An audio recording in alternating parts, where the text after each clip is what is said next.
You. Bro.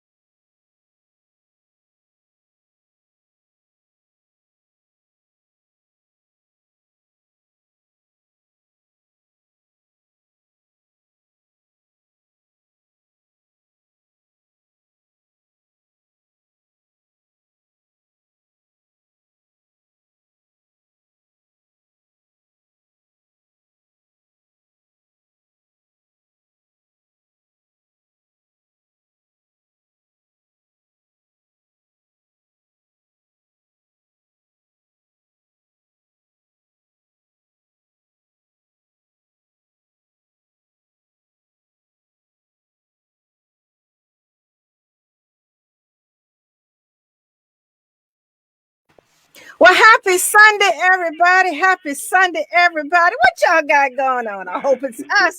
That's right. This Ms.B right here on Storm Talk 365, a leader's voice, with my special guestesses, Brenda Coles and her guest, Willie X Brown. Welcome, welcome, welcome. Hello. Thank you. Oh, I'm so excited. I love these smiles. Y'all, if y'all don't know what the topic is, you better get ready. That's what we do here on the Leader's Voice. Every Sunday, first Sunday of the month at 1 p.m. East Coast time, I have Ms. Brenda Coles coming in to talk about different topics with or without a guest. And today is no different. I am the CEO of Storm Talk 365 Radio, faith-based podcast network, where we help you to talk to the storms in your life. I'm also the CEO of Storm Radio 24/7, where we talk about arts, business, entertainment, and more. One of the things that I have done is narrow down my special interests, and that includes NANT and the Richmond, Virginia chapter, who happens to be chaired president by Brenda Coles. And I also am very interested in assisting Brother Willie X Brown with his community activities as a returning citizen. But we'll get into all of that later. Right now, Brenda Coles, it's been a minute. Tell them a little bit about yourself and what we're going to talk about today. Well, hello. Thank you, Ms.B. It's always a pleasure to be joining you. And of course, thank you, Brother Willie, for accepting this. My name is Brenda Coles. I am the president for the Richmond, Virginia chapter of the National Action Network. It is always good to be out here with our audience. We are, of course, Nan is our founder and national president is Reverend Al Sharpton. We are a nonprofit organization that works in civil rights, and we actually deal with all cases. If you have a case, you certainly have to call in to our over to our crisis center in New York, and you can find that on the website, or you can actually put it in on the website. But we do deal with all cases. And no matter what that is, we're going to try to provide you with those resources that you are going to need with your particular issue. So certainly don't hesitate to be able to do that. Now, we normally have a meeting for the Richmond, Virginia chapter. We have a meeting on the first Saturday of each month from starting at 3 o'clock. It's normally about an hour. So if you definitely want to join, please contact me at richmondva.net at comcast.net. So we'd be more than happy for anyone and everyone to come and join and be a part of it. Get involved. That's what's important. A lot of times people don't get involved until something happens to their family or happen to them. And that is just not the time to get involved. Get proactive now. And I also sit on the national steering committee for our crisis team. So for the crisis committee for NAN. And so I certainly see all of the calls that coming in from our Virginia area. And I'm also the co-founder for the CJC, which is Criminal Justice Collective. Brother Willie X Brown also assists on that committee as well. He is also one of the co-founders as well. And he is a chairman for the Richmond, Virginia chapter of the Criminal Justice Committee. So I am so happy today. I want to also make a quick announcement while I'm doing this introduction is that on next Saturday, Saturday, May the 8th, there's something very important that's happening. We're in an election season, and this is extremely important for everyone. If you are in the New York area, or if you can go to New York, we are NAN along with a number of coalitions, the NAACP, it's a bunch of coalitions, bunch of groups, churches. We are having a John Lewis Day of Action. And it's going to be held at Adam Clayton Powell state office building. That is where it's going to start. And it's at the corner of Adam Clayton Powell. That's 125th Street in New York. And what we are there for is to demand the passage of the For the People Act, John Lewis Voting Rights Amendment Act. This is extremely important. Our voting rights are being taken away from us. So this is very important for everyone to, if you're going to be in the New York area, or if you can join, please come out and support and be in the march with us. Get involved, be in the action. And I just want to thank you. And we got a dynamite topic today, and it is incarcerated Black men youth as political pawns. And I can't wait to jump into it. And thank you so much, Benita, for that. Allow me to introduce that information. Brother Willie, I don't know how ma'am. you're going to come behind that introduction, but I'm just excited to have you back. This is not your first time with me. I am Ms.B. I am excited to be with you to talk about this topic. You are a returning citizen. I put that in the intro. For those who do not understand what that means, tell them a little bit about you being a returning citizen, how you're becoming involved in community activities, and we'll move forward after then. Yes, ma'am. Thank you, and thank you, Ms.B, for allowing us another opportunity to speak on your platform. Truly honored and blessed to be here to share a few words, insight, experiences, giving praises to the Most High for everything. As a returning citizen, of course, I've did 35 years and 11 months, and now was granted parole in 2018 and been home going on roughly 3 years. It's just been a roller coaster ride of activism, speaking, mentoring, and just trying to do the work and trying to come back to the community to repair whatever damage that I did and the damage that continues to go on in this day and time. And I must admit humbly that the work is great. It's something that's not going to be corrected over a year or 2 or 3 or even centuries or decades. It's a great work, and I just want to do my part. The baton was passed on to me to forward the work that people had affected in my life, and I just want to be here as a returning citizen, to be a productive citizen, to be a disciplined person, to be a servant, to be a helper, and to try to help other families get their loved one home. How have you been received in the community as someone who's returning?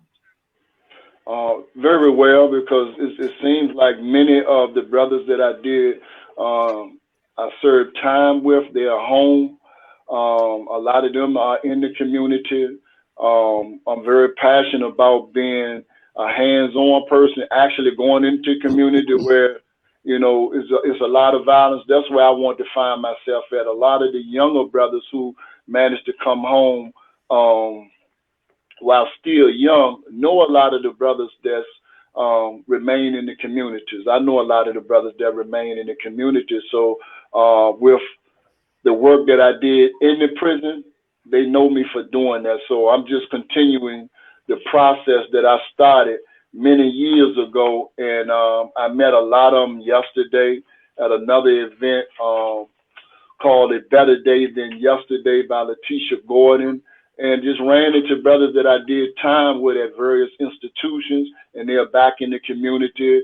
And as they always say, man, your reputation precedes you. And I just give praises to God that I'm able to be a humble person and a person that's willing to give and to be of service. And I think that when people see that you're genuinely concerned about their needs, then that'll spread on its own. I don't have nothing to do with that. Helping one person, that person will look, go see this brother and that brother. So I think I have been received very well. I was working with many organizations before I came home, such as Ms. Lily Branch Kennedy. Of course, I'm an active member of the Nation of Islam, and I've always been open-minded to work with other organizations. So the reception has been, it's been good. It's been very good. Wonderful. And of course, meeting new people and networking. Yes, ma'am. I'm excited because this topic is near and dear to me. But just because you're out and working in the community, it does not mean that you're not still helping those who still remain behind. Tell us about that. Are you able to still represent them, work with them? Tell us a little bit about that. Absolutely. That's almost every day. Like I shared with Sister Brenda, I need a couple secretaries to help with the work. I get phone calls almost every day from the brothers that still remain incarcerated for help, for guidance, suggestions. Man, I need you to help my family to set up a parole teleconference interview. I need you to guide them, brother, on what they need to do, what they need to say. This is their first time, and I've been doing that almost since I've been home. So for the last 3 years, it's been a wonderful journey, learning experience. Before COVID-19 came into existence, I was actually going down to the parole board with loved ones, family members, and actually advocating on their behalf, trying to get their loved one home. On many occasions, roughly about 17 brothers have been granted parole as a result of advocacy. And then along with a group of other brothers that I always call them and come on, man, we got another brother that we need to get home to their family member. So it's been a wonderful time, and just interacting and seeing the parole board members that actually gave me the opportunity to come home and do what I'm doing right now. And that's been real good. They look for us to return to citizens to share our experiences, our journey. And many of the brothers that we advocate for, we did time with them, so we have a unique perspective and view on actually what that individual is going through, how he's overcoming the challenges that the parole board may not be familiar with, where you may have had some of them that caught an institution infraction, and we probably can help them to better understand the stress, the dehumanization, the abuse of authority by the administration, just a whole lot of oppressive things that makes one wants to, stand up for what little bit manhood he may have, and it could result in him catching an institutional infraction if he's not one who's mature enough, emotionally mature enough, and disciplined enough to control his pride. And so we have the opportunity to share those unique perspectives, because they often ask us, tell me really how it is in the prison. And so when you see, man, all that going on, I say, yeah, I wish y'all could just sneak up in there and just see it for yourself without them knowing that you're a parole board member, and so that you will have a better perspective and just won't believe everything that may be on his rap sheet or his institutional record. I'm loving it. Brenda, this man is absolutely amazing. Again, this is not the first time on his platform. You mentioned a lot about him in your introduction of him.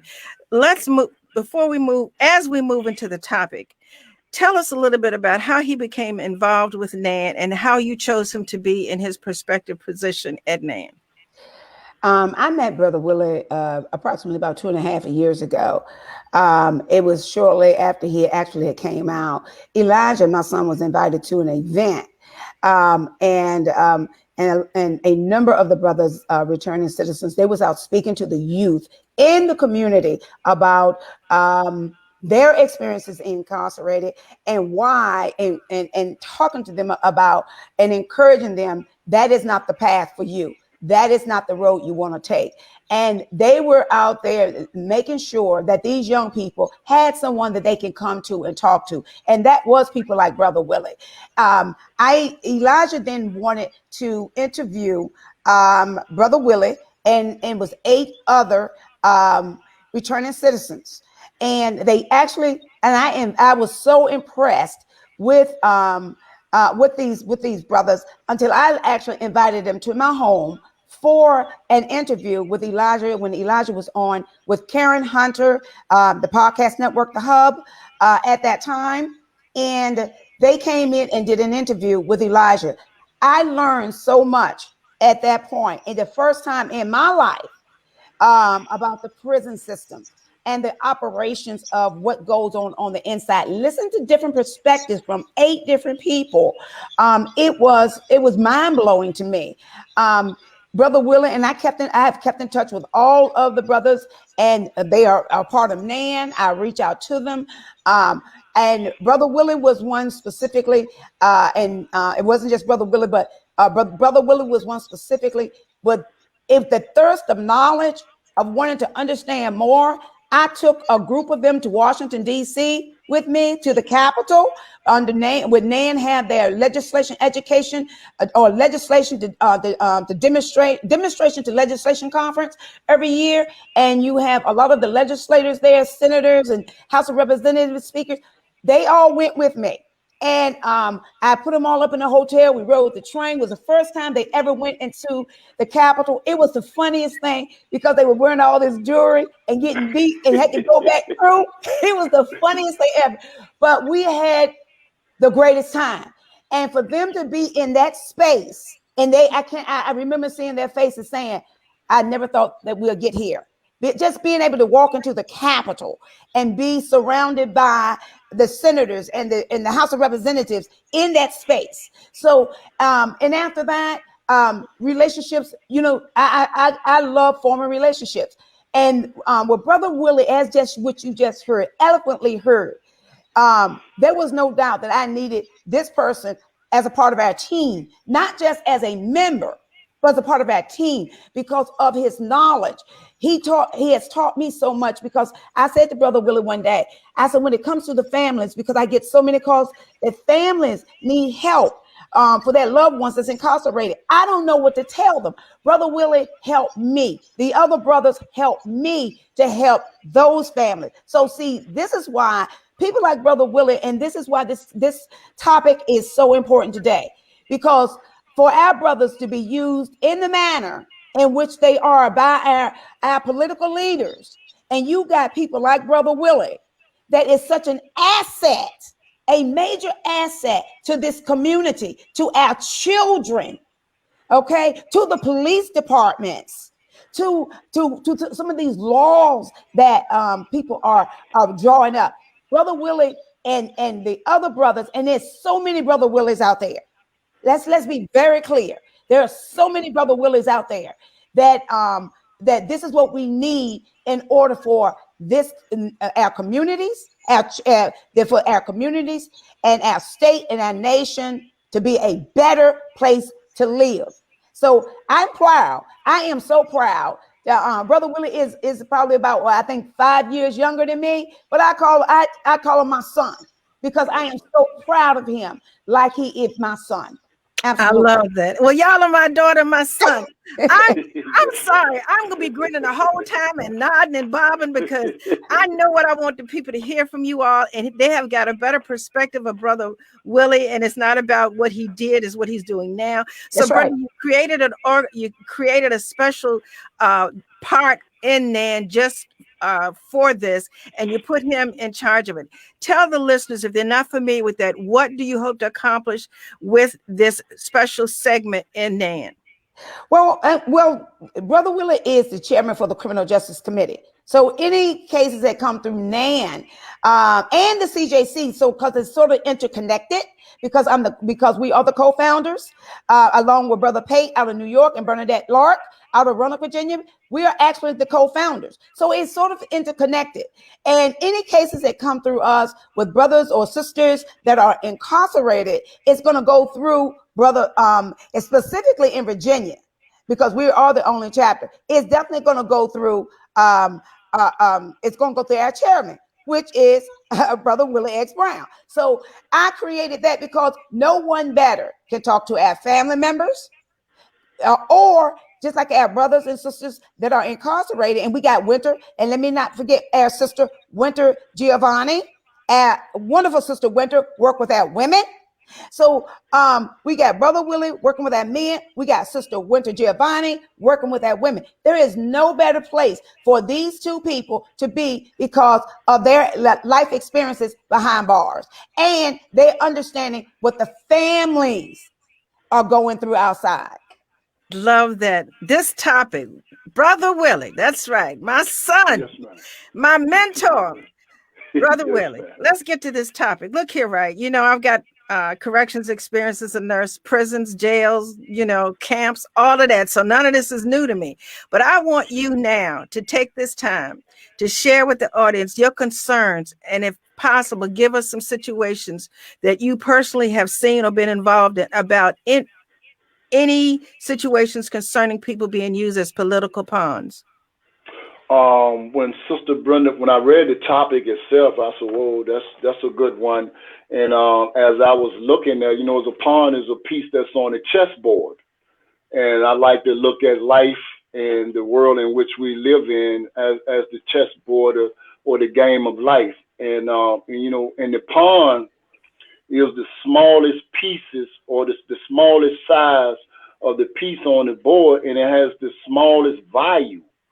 And so when I looked at it, not only is it small in size, but in terms of the value of a pawn being utilized, it made me think about my life, my previous life as a juvenile, when I first got apprehended at the age of 14, and lacking a lot of knowledge, which allows any of us to be used as a pawn by the powerful, by the policymakers, the lawmakers. And when you don't have the necessary knowledge and insight on how to navigate the chessboard of life, then you can make a lot of mistakes, or the influences, the dominant society that impacts our life can direct our life in a very detrimental and negative way. And I think I know that's what happened to me, because as I was doing some research, when I was incarcerated, I ran across a lawmaker named Henry Burr in the House of Delegates right here in Virginia. And one of the things that I thought, I said, okay, well, what would allow me to be a pawn in the political scheme of those who are currently in power? And Henry Burr said this as a white delegate in the Virginia State General Assembly, said, if we can close off every avenue by which light may enter into the slave mind, then our job will be completed. I don't know if you ever read that, but I can pull that up for you, and it says much, much more.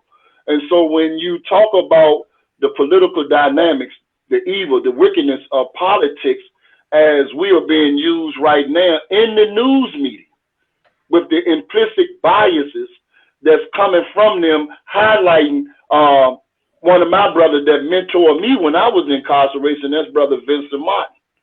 His name is constantly being elevated, even though he does everything, and not just him. As you say, many of us have done exactly what we was required to do in order for the parole board to give us serious consideration for discretionary parole release. And they did their job. They followed the very laws that the lawmakers put into effect.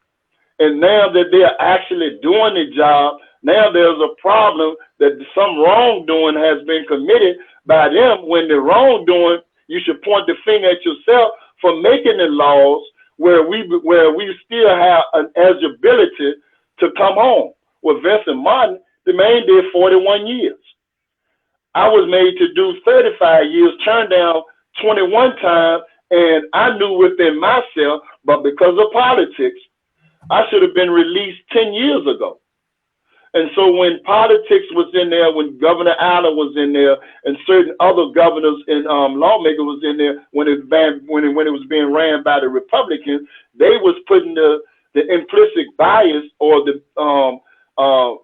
tainting the perception of the public that the worst of the worst was still in prison. Even after we knew that was the truth, so we challenged that. So hold up, Ms. Helen Fahey is lying in the public about black men predominantly, white men predominantly, because that's what the prison population consists of. And so when I heard that, knowing that I was in transition of changing my life, correcting whatever character flaws I had within myself, I said, hold up, no, I got to challenge that. Even if they turned me down every year, I made sure that I did something when I went up for the parole board, even though I had exhausted pretty much everything. So when you're going through the prison system and when you're being used, when you see you being used as a pawn in somebody's wicked game to gain an advantage or upper hand, or try to put yourself back into the seat of power to continue to make biased, wicked, unjust, oppressive policies and laws that's going to primarily affect our brothers and sisters that remain incarcerated. And right now, they are doing the same thing in the effect because they want to get back into power. And so, you know, I want to stop it. We want to stop it. So my thing is that the returning citizens changing the narrative by the righteous means that we got to stop you for putting the lies out there, because that puts the fear mongering into the public, and you make the public feel like it's unsafe to release us. And Martin has been home going over a year or something. This man don't do no wrong. He hasn't said anything, even though they have spewed their wickedness against this man as though he's committing a crime right now. And the man has paid his debt to society. He has did exactly what he did, but they never tell the absolute truth that when he was taken off of death row and he was commuted to life with the possibility of parole, they never mention that, because that's in the policy. Because when they commuted him down to a life sentence, they did it because of the injustice. There was a dark cloud of injustice surrounding his case. So they took him off death row, gave him a life sentence with the possibility of parole, but none of the media ever mentioned that, no, the parole board followed the law. The courts reduced him down to a life sentence with the possibility of parole. And the man did 31 years, like many of the brothers still remain in there doing this exorbitant amount of time that they should have been home years ago. But we understand politics and the economics of the prison industrial complex. It's all about money. And then it's all about social control.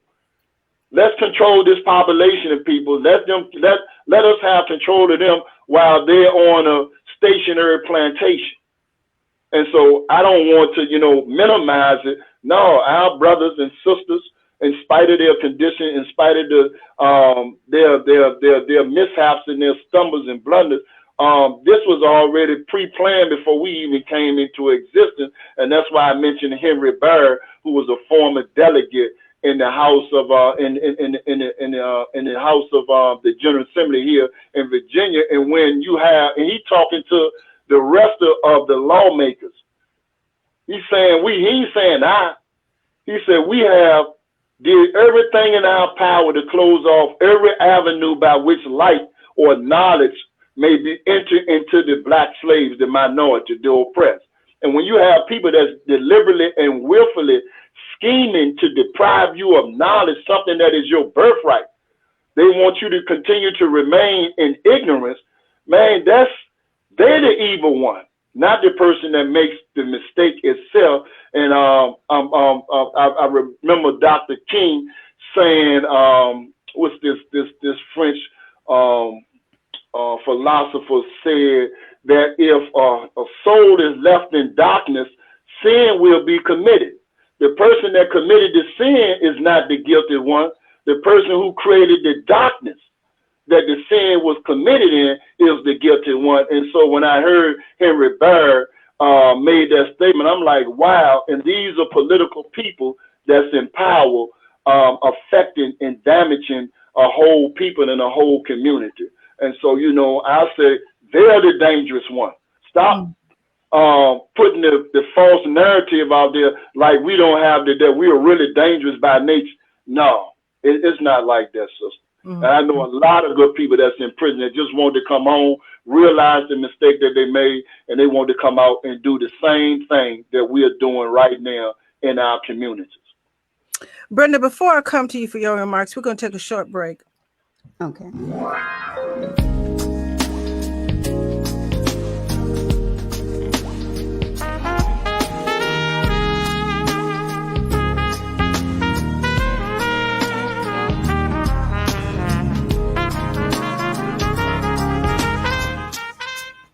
Hey everybody, how you doing? What you got going on? Thank you for joining us. This is Ms.B right here on A Leader's Voice with Brenda Coles, president of the Richmond chapter of NAN, National Action Network, and her partner in, I won't say not in crime, but Willie X Brown is a special I guest. did crime.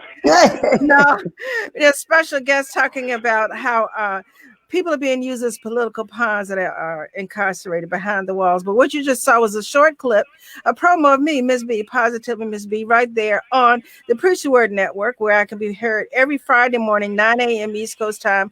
Preach the Word Network. I'm also on Roku, DirecTV, Amazon Fire, and local TV stations in Atlanta, Georgia. What I simply do is use scriptures and ask you, how's that working for you? So many people want to quote a scripture, but if it's true, how's it working for you? So again, join me every Friday morning, 9 a.m. East Coast time on the Preach the Word Network or on your favorite listening platforms such as DirecTV, Roku, Apple TV, and more. So Brenda, I understand you're the one that came up with the topic. What inspired you to come up with the topic, and what are your comments on what Willie X has just said? Well, like I say, brother, this is why I wanted Brother Willie X Brown on the show, because I knew that there was no one else that could represent this specific topic better than Brother Willie X Brown. And so I'm going to give another side of what I see as as someone that's been in civil rights for 40 years. Because first of all, I want to make one thing clear. I nor do Nan promote, or we don't suggest that any vicious crimes such as murder or death or anything like that we are supporting that. So I want to be clear about that part, because one thing that I have continued to come to learn, and as I go along, is that we always got to consider the victim, and the victim's family. So I want to put that out there. That's very clear for me. Because they too have rights as well. But where I have a problem is Brother Willie touched on it, starting with the media and how the media paint a picture of our brothers and sisters that are specifically Black men that are returning citizens, and that no, this is not what's supposed to happen. They are supposed to remain in there until they die. What the other thing with this specific topic is, let's say, for instance, let me give you that perfect example. I am tired of the politicians. The only time that you hear from them talking about these issues, just like this issue has been out here for years and years. Virginia is and I want people to understand this, Virginia is a very important state. It's a very important state. It took a very long time for Virginia to turn blue. Now, am I glad? Absolutely. Okay. I think that we are much better under the fact that we are under a Democratic governor, or even a General Assembly, than we would ever be under a Republican General Assembly. And that was made very clear by even Kirk Cox, and that what he's going to do if he even get in. But see, the bottom line is, why do you continue talking about the parole board and what the parole board did wrong? Brother Willie X Brown came through that same parole board. The other brothers and sisters, the other brothers that are out right now, that Brother Willie is talking about, came through that same parole board. But then there is constantly communication about putting these brothers, that these men, these well upstanding men, that is an asset to our community, to our children, to this nation, that they should have never been let free. They want them to die in there. Let's be very clear on that. And then to watch, to watch even our politicians. We're in a race right now. We're in a race for governor, lieutenant governor, attorney general. I would like to know, why didn't Mark Herring do a commission on civil rights before now? I want to know why all of a sudden you have ads and you're talking about it right now, when we've been calling your office about it for years. Okay, when we've been having a problem of how things have, our young Black boys are being shot down. So why are you just now saying something about that now? Because it's in the media. You're running for office. You want that seat. You want to stay in power. Okay, and so we even with our at the candidates that are running for governor. Okay, I made one thing clear a long time ago. Criminal justice is the forefront of this election here in Virginia. Criminal justice is going to be a forefront across the nation. It doesn't matter whether you are voting on a state level, or whether you are voting on a local level, or even if you're voting on a national level. Criminal justice is going to be at the front. Why? Because of what has happened in our within this nation. But it does bother me that our black men, specifically our black men, and are used as if that the parole board did something wrong. Richmond Times-Dispatch on March 26th, they did an article about the parole board scandal. When did it become a scandal? When you got people like Brother Willie that was turned down 26 times by the parole board, and every time he went back, he knew what he learned, and he gained knowledge of what he needed to do to show I am a changed man. I do deserve to get a second chance. You have a lot of Brother Willies that's sitting incarcerated. You got a lot of that's still incarcerated. You got a lot of Brother Willies that's out here today. But instead of these politicians saying, you know what, I want to pull you on my team. I like what I hear from you. People need to hear this information. They need to hear your story. And I need your help. I need your help. But instead, no, they do it 2 months before a primary.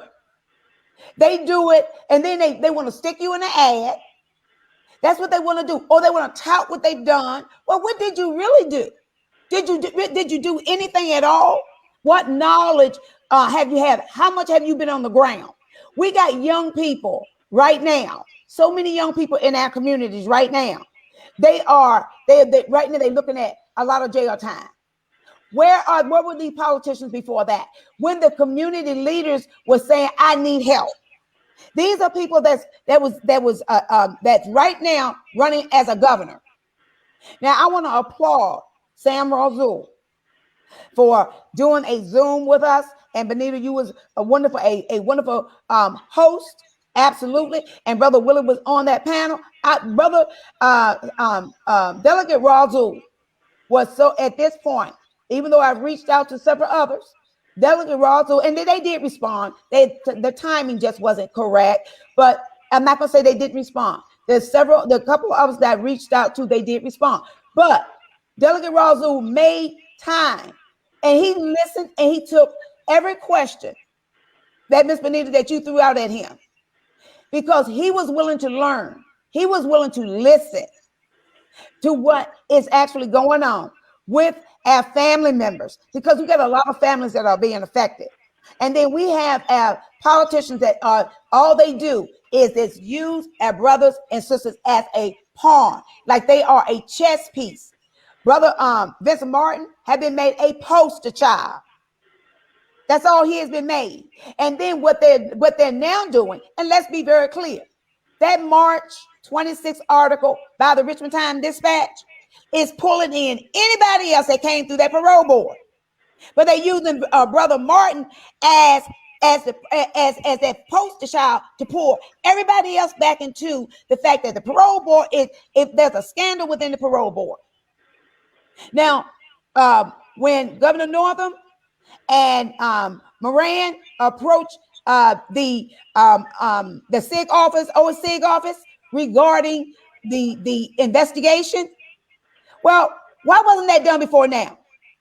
That should have been done. This has been going on for almost almost a year. So why wasn't that done way before now?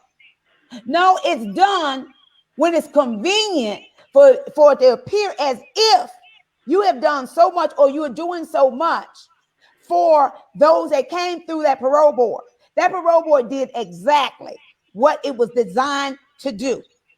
Brother Willie, you heard Brother Willie say he was turned down 21 times before he was able to get parole.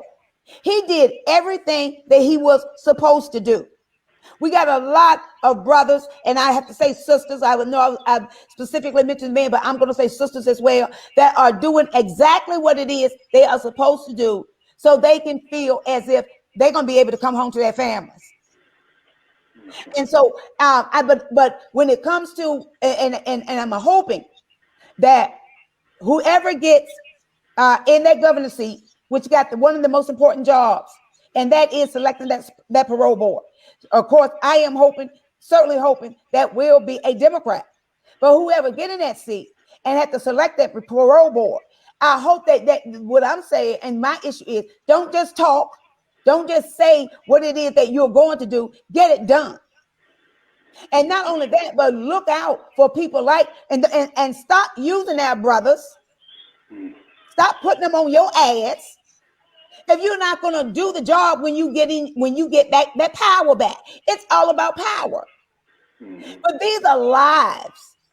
These are lives. It's not just the life of those that are incarcerated and have served their time and want to come home to their families, but it's also the families that are infected. Now, like I say, I want to reiterate, in no means do I support any violent crime. When someone loses a loved one, that family are also victims, and they very well may feel like, no, I don't want them out, and that's why you have the parole board that turned Brother Willie down 21. Brother Willie did not go in there under that charge. Brother Willie didn't go on that charge. However, Brother Willie understood what he needed to do. I'm just saying, at 14 years old, was not his charge. But anyone that does go in there on that charge is a violent crime. It's a heinous crime, because loved ones and victims are also suffering. They're suffering, and I'm very and that's a part that I want to make extremely clear, because I'm very conscientious and very cautious to cross that line to make it seem as if that I don't care about the fact of victims or their families, because that's not what I'm saying. That's not what I'm saying. And this is the topic, and the topic stays specific to the fact that we got politicians. And when he said, I think it was a senator, if I'm not mistaken, I think it was a senator. Delegate. It was a delegate or senator. I thought he actually was a senator. But I know exactly who you're talking about. I know exactly what the quote was. And you were exactly right. And there's plenty of them still there. They haven't changed. But see, that's just it. It's easy to make our brothers out the boogeyman. We can't let them out. What? But you designed it. And you really did design it not to let them out. That's exactly what you designed. And it doesn't matter. And the truth be told, I don't care probably how small the crime would be. When I say small, I mean, I don't care even if it's a misdemeanor. You probably really don't want them out on that, if they got time for that. Even if you got time for a misdemeanor. But I'm just using that for an example. I just think that we got to start holding a lot of these candidates accountable for, and I look at it as like pimping out, using as pawns, pimping out our brothers that are incarcerated, or those that are returning citizens. They got to do more. They got to do more. And I'm tired of looking at that when I know if I read your record and I see that you didn't do very much, then what am I going to expect that when you get voted in? These are people that we got to start holding accountable. And if you mean what you say, they need to be on shows like yours, Benita, so they can get those hard questions. They can get those questions and not prep for them. Like Sam Razul. Sam Razul didn't have one prep question.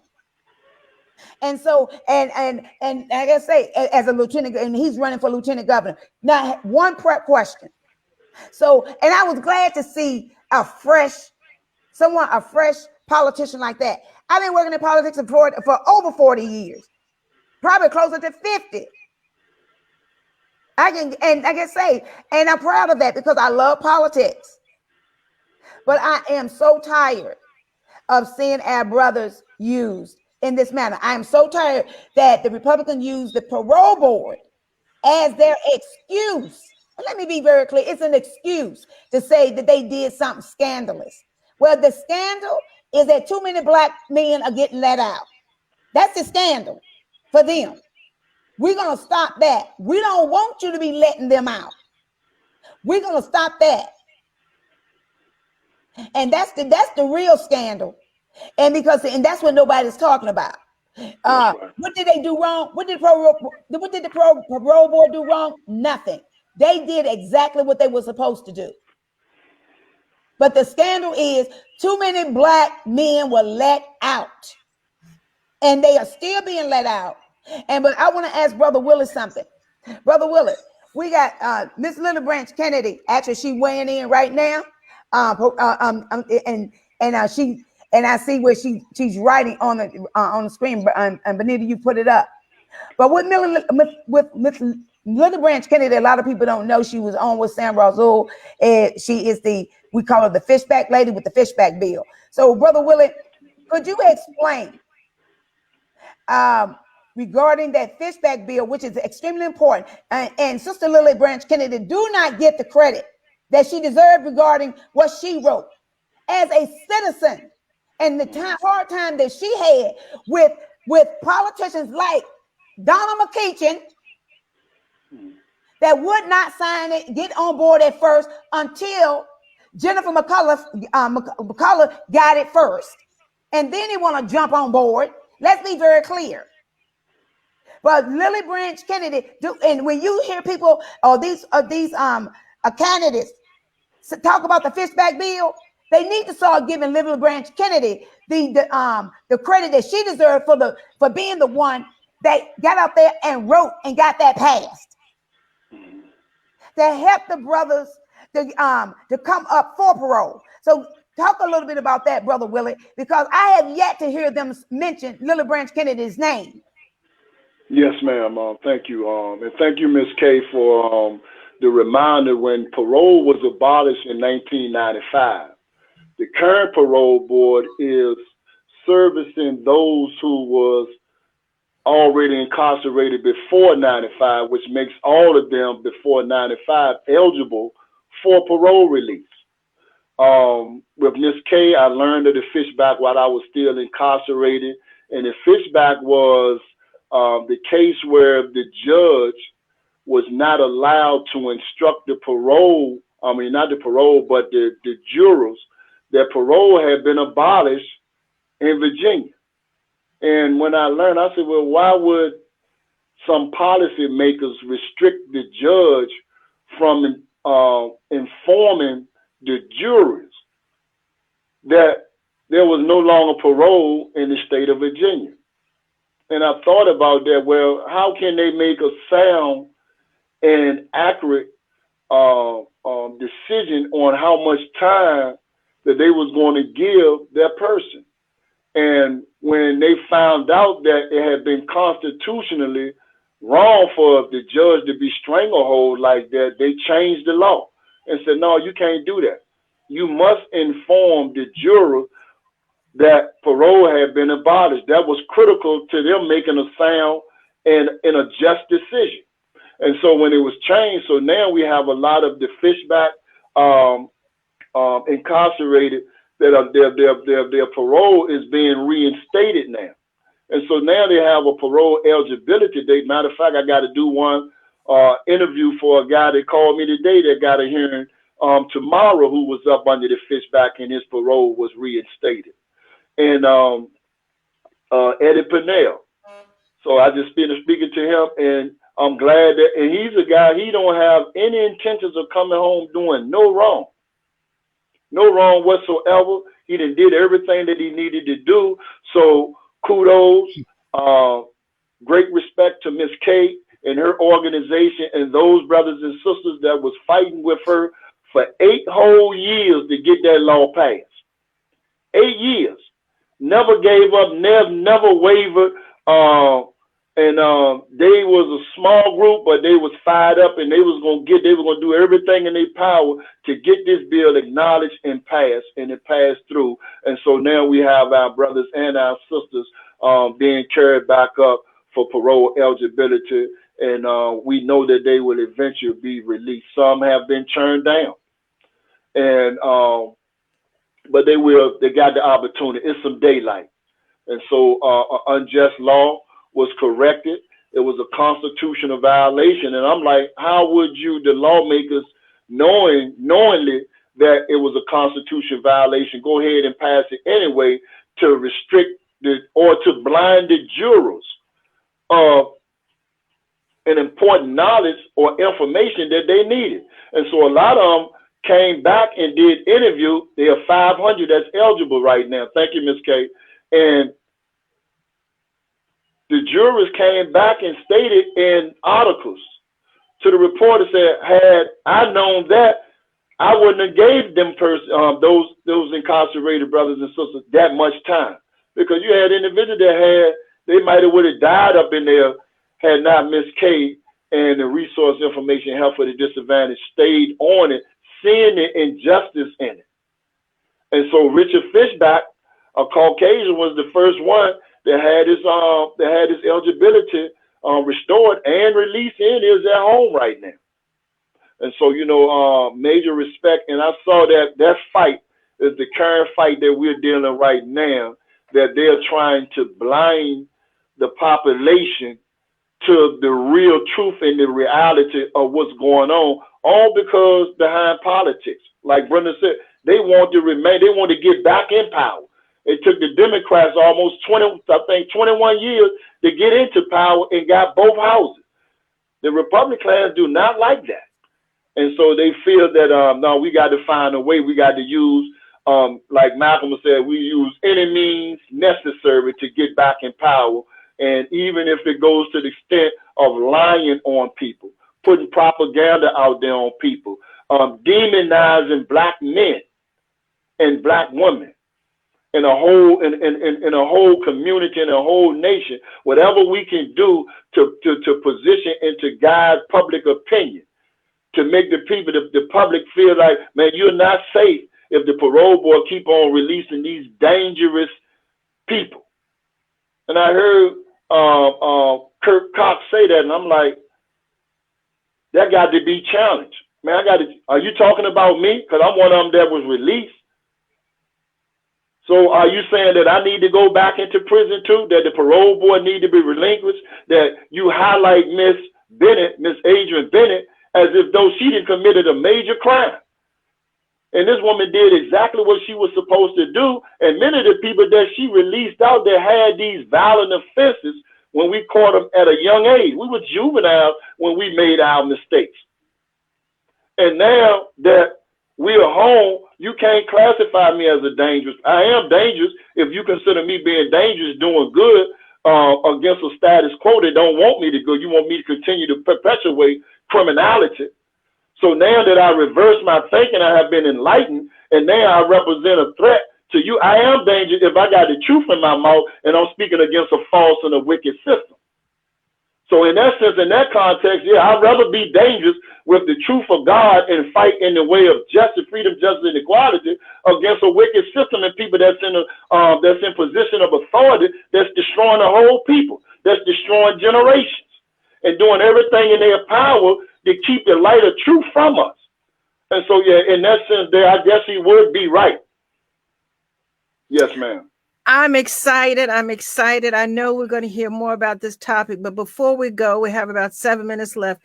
Brother Willie, you are involved in a whole lot of things, and I know you're a very modest person, but this is your opportunity to get people to get a better understanding of who you are, what you believe in, and what you're doing.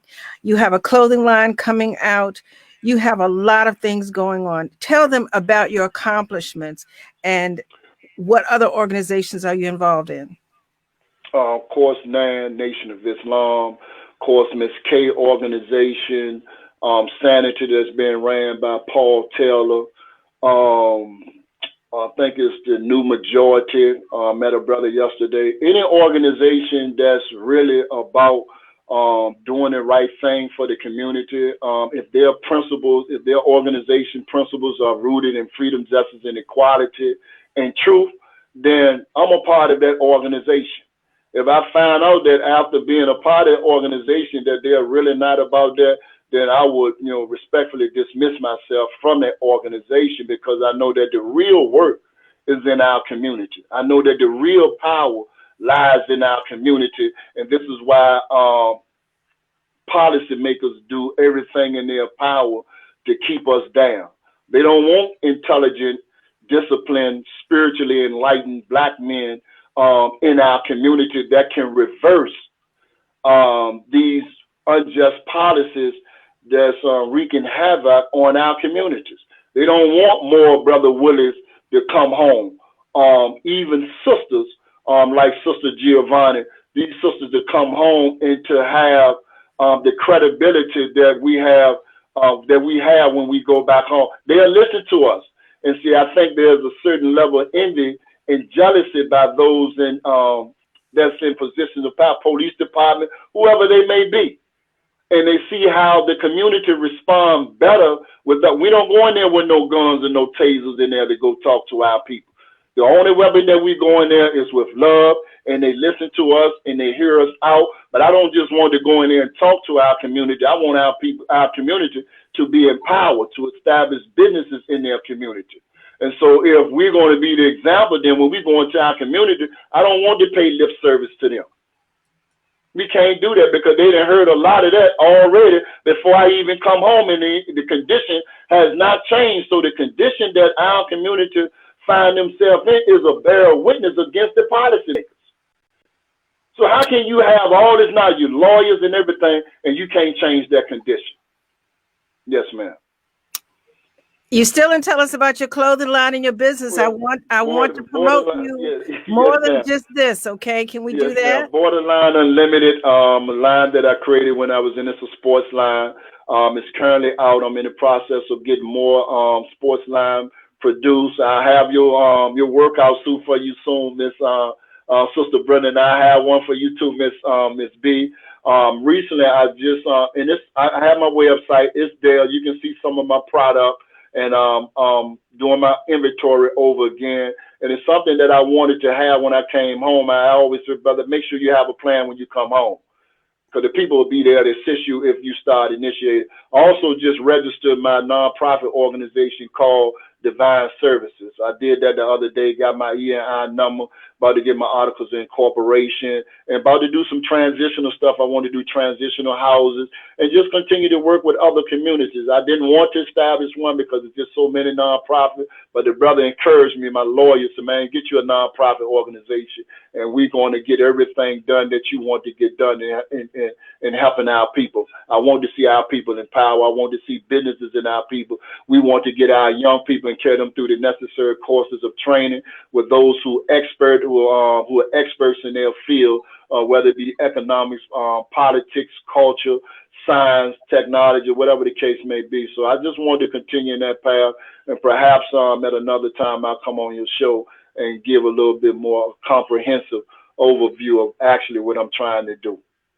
Well, I'm looking forward to that interview. I have a network, Storm Radio 24/7, where we talk about arts, business, entertainment, and more. So I'm going to make sure I have you over there. Brenda, we got about 3 minutes left. Your closing remarks, please. Okay, thank you.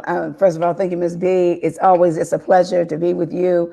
And I want to thank you, Brother Willie. I know people can now understand why that, first of all, I consider you like my son, but also just the depth of who you are and what it is that you're about. And people will be greatly surprised that you went in incarcerated and couldn't read or write, and you taught yourself how to read and write. And I can tell you, it's just so much about you that I can just go on and on. But I just want to end my closing remarks. I want to thank everybody for joining the Leader's Voice, and please certainly catch me on the first Sunday of each month here on Storm Talk 365 Radio at 1 p.m. I also want to remind everybody too, voting have consequences. We are in a vote. We are in an election for governor, lieutenant governor. We are in an election for attorney general. We got different candidates out there, and I am encouraging everybody to please do your research.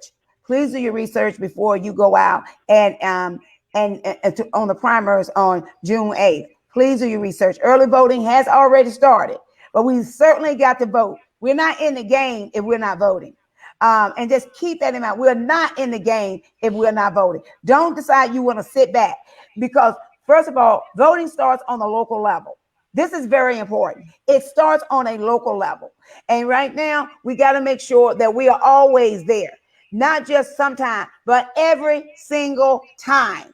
Okay. And but do your research. That's very important. I also want to remind everybody that we definitely, our votes are being compromised right now. The Republicans want to take our vote away. We cannot let that happen. John Lewis fought and marched with Dr. King for our voters' rights. John Lewis continued fighting for our voters' rights. So if you are in New York City, or if you could plan to join, all of us on, I'm planning to go. Don't know if I'm gonna get there, but I'm certainly planning to go on for the John Lewis Day of Action, Saturday, May 8th, 2020, at the Adam Clay Powell State Building. We will be marching, and we will be marching in the street. There will be different events, different tents set up. There may be, if that's something you want to do, let me know. I can get you in contact with the people with NAN. NAN is leading the charge, but there is a coalition of groups that will be involved. So I just want to remind, they're going to be a coalition of groups. Come and be involved. We got to stay involved. And we got to demand the passage for the People Act, John Lewis Voting Rights Amendment Act. We got to demand that for that to get passed, for Congress to get that passed, because we got blocks in our road right now. So I want to encourage everybody, please get out and vote.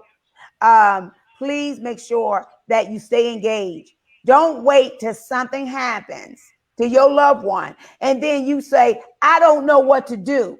Well, my question is going to be to you, but what have you done before? Because see, it's out here. It's available. All you got to do is get out and get proactive. Don't be reactive. Get proactive. Again, Ms.B, I just want to thank you. You have given a platform that most people wouldn't give. This is an absolutely great platform for everybody. Thank you for always being so gracious. And I just want to thank you because in most cases, a lot of the voices that need to be heard, like Willie X Brown, they would not have been heard. They would not be heard if it was not for platforms like yourself. So again, want to thank you. I want to wish everyone, please be safe, even though COVID is still out there, people are getting relaxed. Just please be safe, and thank you so much. Thank you. It is my honor because even though I am the CEO of two networks, I'm also a citizen. I'm also a Black female. I also have a son. I have grandsons. I worked in prisons. There's a lot of reasons why I have no problems with giving you a voice. It doesn't necessarily mean I endorse anything or have to take sides, but I believe in giving people a voice and give them a choice. I respect both of you immensely. I look forward to next Sunday, next month, and see who your guest is. Brother Willie, again, I am looking forward to that interview to talk about Bordaline Unlimited and many other things that you're involved in, because knowing what the parole board is, but I'll even work for the CSB. So I understand politics, and it seems like those who are very violent manage to get out, and those who aren't, they keep in. It's almost like they know which ones to let out that are going to be productive, but they want to create havoc in the community by letting people out in 24 hours. They've killed 3 people. So I'm really confused by all of this. I'm not, like Brenda, versed on politics. So if any of you are interested, please look up the Richmond, Virginia chapter of NAN. Brenda Coles is the president. If you want to support, become a member, or have questions, need advocacy, please look up Brenda Coles. That's the Richmond, Virginia chapter of NAN. And also Brother Willie X, if you have anything concerning those who are returning to the community or remain behind the walls, please look them both up. This is Ms.B, Positively Ms.B. What you see on my ticker is a Millbrooks Resort link in Montego Bay.